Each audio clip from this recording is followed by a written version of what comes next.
Hey guys, it's Wade, and I wanted to talk a little bit about access right now. So this is what's left of my food plot. You can see quite a bit of weeds. I do have quite a bit of clover and brassicas still alive here, but we had like a 2-month drought.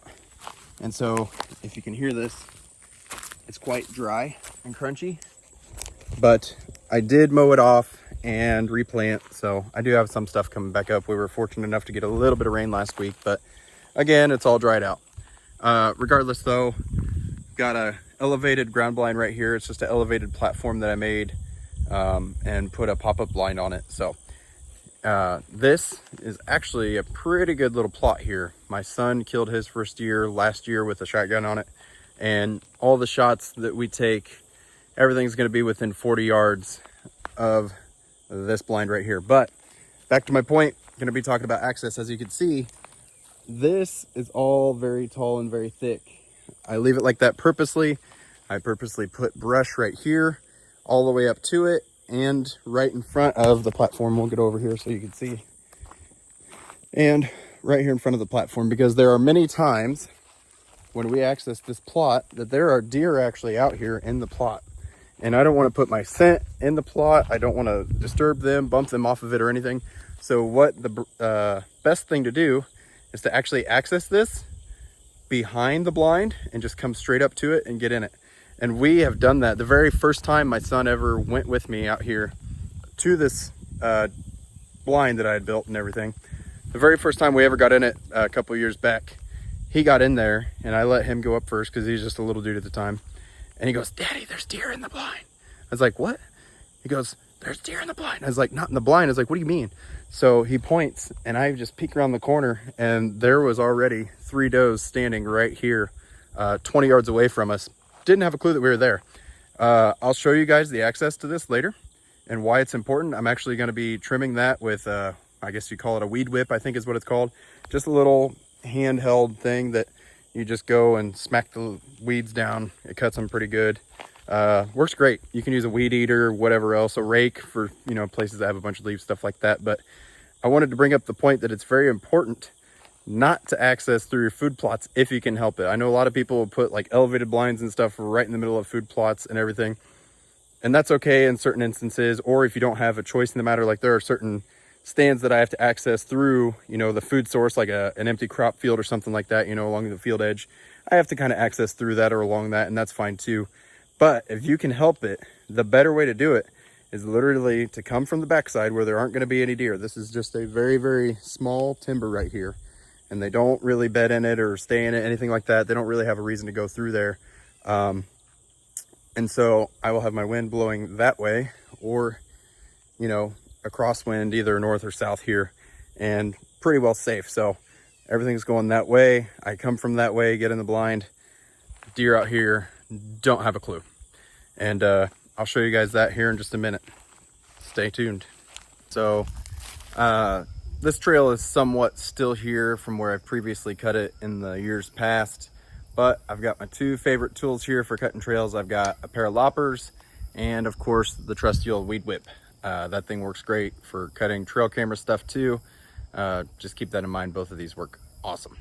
And kind of give you guys a little bit of a rundown. I'll show you here the entrance to the trail and a little bit further on before I clean it up and what it looks like after.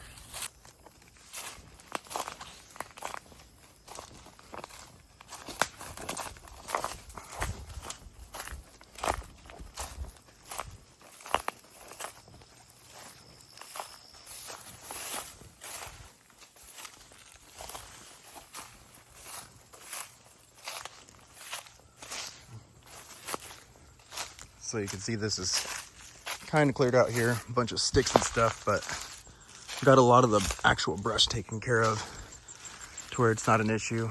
I just got to clear it out a little bit. Nice. And right back here, up to the old chunks of concrete that are random back here. I don't know where this came from. It was here when I bought the place. No idea.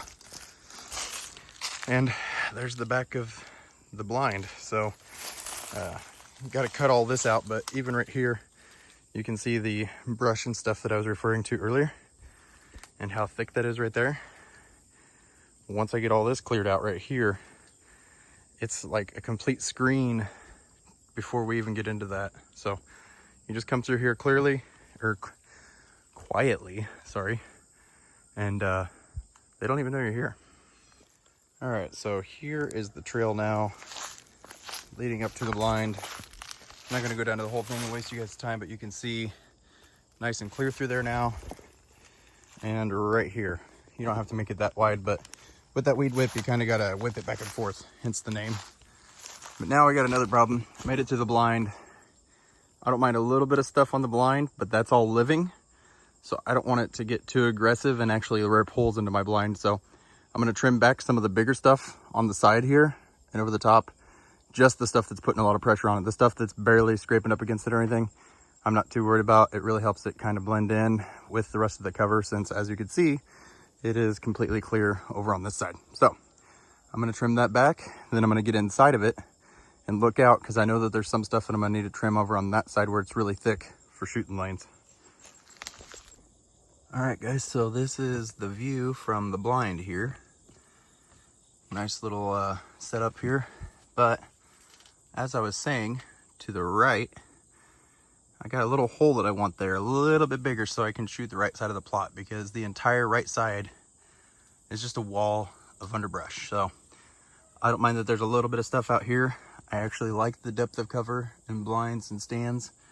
Really helps break up your outline, makes you not stick out as much to the deer, but you got to be able to shoot at some point over here. So I'll probably leave this stuff here and trim that out right there. So that'll give me a pretty good hole over to that other side. And that's where I'll start, and we'll see what it looks like at the end. So as I'm walking out here, I will show you actually what it looks like. That's with it clear leading up to it. And this is the whole trail coming out now. So I trim anything that's gonna be in my way, catching on my bow, catching on my gear, and now it's beautiful. So I'm gonna get this all and trim up the shooting lanes.